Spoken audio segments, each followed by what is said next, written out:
एक बहुत बड़ा फील्ड है मार्केट में जो हमारे भारत में काम करता है, और इसमें बहुत सारा ड्रीम इलेवन और बाकी कंपनियों को आपने देखा हो, 11 सर्किल, और अभी कुछ तो इंडियन क्रिकेट के जो हैं वो फाइनेंसर भी हैं। तो उसी पे ये न्यूज़ आया है कुछ सेलिब्रिटीज़ को लेके कि सेलिब्रिटीज़ क्या कर सकते हैं, नहीं कर सकते हैं। देखिए इसमें उतना कुछ खास नहीं दिया है, मगर हो सके उनका इंडोर्समेंट, हाँ, the digital ad endorsement and jersey sponsorship global online betting performance targeting sports event from cricket non have to public space. Even the betting business itself remains profited across most of the Indian. When Dinesh Karthik returned to the game after a gap, the cricketer received a Fury brand endorsement, including the apparel of the pre-match made by the post-match.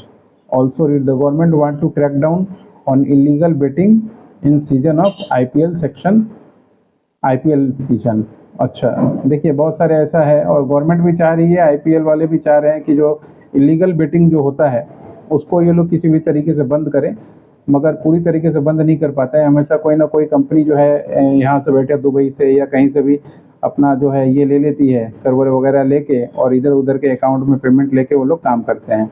India का जो law है वो ऐसा है कि मतलब कोई universal law इसका नहीं है, हर एक स्टेट को अपना अपना आज़ादी है काम करने का। अभी जो गेमिंग इंडस्ट्री है इसमें खासकर सिक्किम, नागालैंड, गोवा, ये कुछ ऐसे जगह हैं जहाँ से लाइसेंस वगैरह मिलता है, मगर आपको कंपनी बनाना पड़ता है। कंपनी बना के पहले फिर आपको वहाँ पे एप्लीकेशन करना पड़ता है। उनका जो फीस है 1,20,000 रुपये से 1,00,000 1.5 लाख रुपए के आसपास एप्लीकेशन फीस होता है। उसके बाद फिर जाके आपको 10 लाख रुपए डिपॉजिट देना पड़ता है, फिर रॉयल्टी में देना पड़ता है, फिर जीएसटी में देना पड़ता है। ये सारा इतना सारा खर्चा है। उसके बाद फिर मान लीजिए आप ये गेम चला सकते हैं, और ये गेम चलाने के लिए आपको कंपनी बनाना पड़ेगा, जीएसटी लेना पड़ेगा, उद्यम का लाइसेंस लेना पड़ेगा, स्टार्टअप इंडिया लेना पड़ेगा। आपका जो ऐप है उसको रनिंग करके गवर्नमेंट को दिखाना पड़ेगा कि उसमें कोई इस तरीके की चीज़ नहीं है जिससे मान लीजिए लोगों को नुकसान हो, और किसी का कॉपी नहीं है, मतलब कोई और काम कर रहा है तो उसका कॉपी पेस्ट नहीं कर दिया आपने। आपको वेबसाइट बना के लाइव करना पड़ेगा, और इसका ट्रेडमार्क लेना पड़ेगा, और ये वेबसाइट और ये सबका कॉपीराइट लेना पड़ेगा।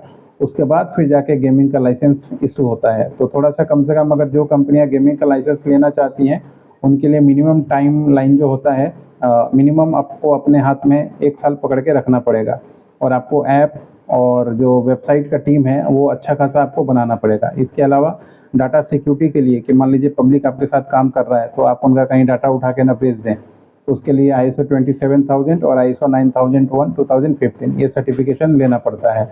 गवर्नमेंट को प्लान बना के देना पड़ता है कि किस तरीके से आप उनके डाटा को सिक्योर रखिएगा, किस तरीके से आप काम कीजिएगा। उसके बाद फिर जाके एप्लीकेशन होता है दोस्तों।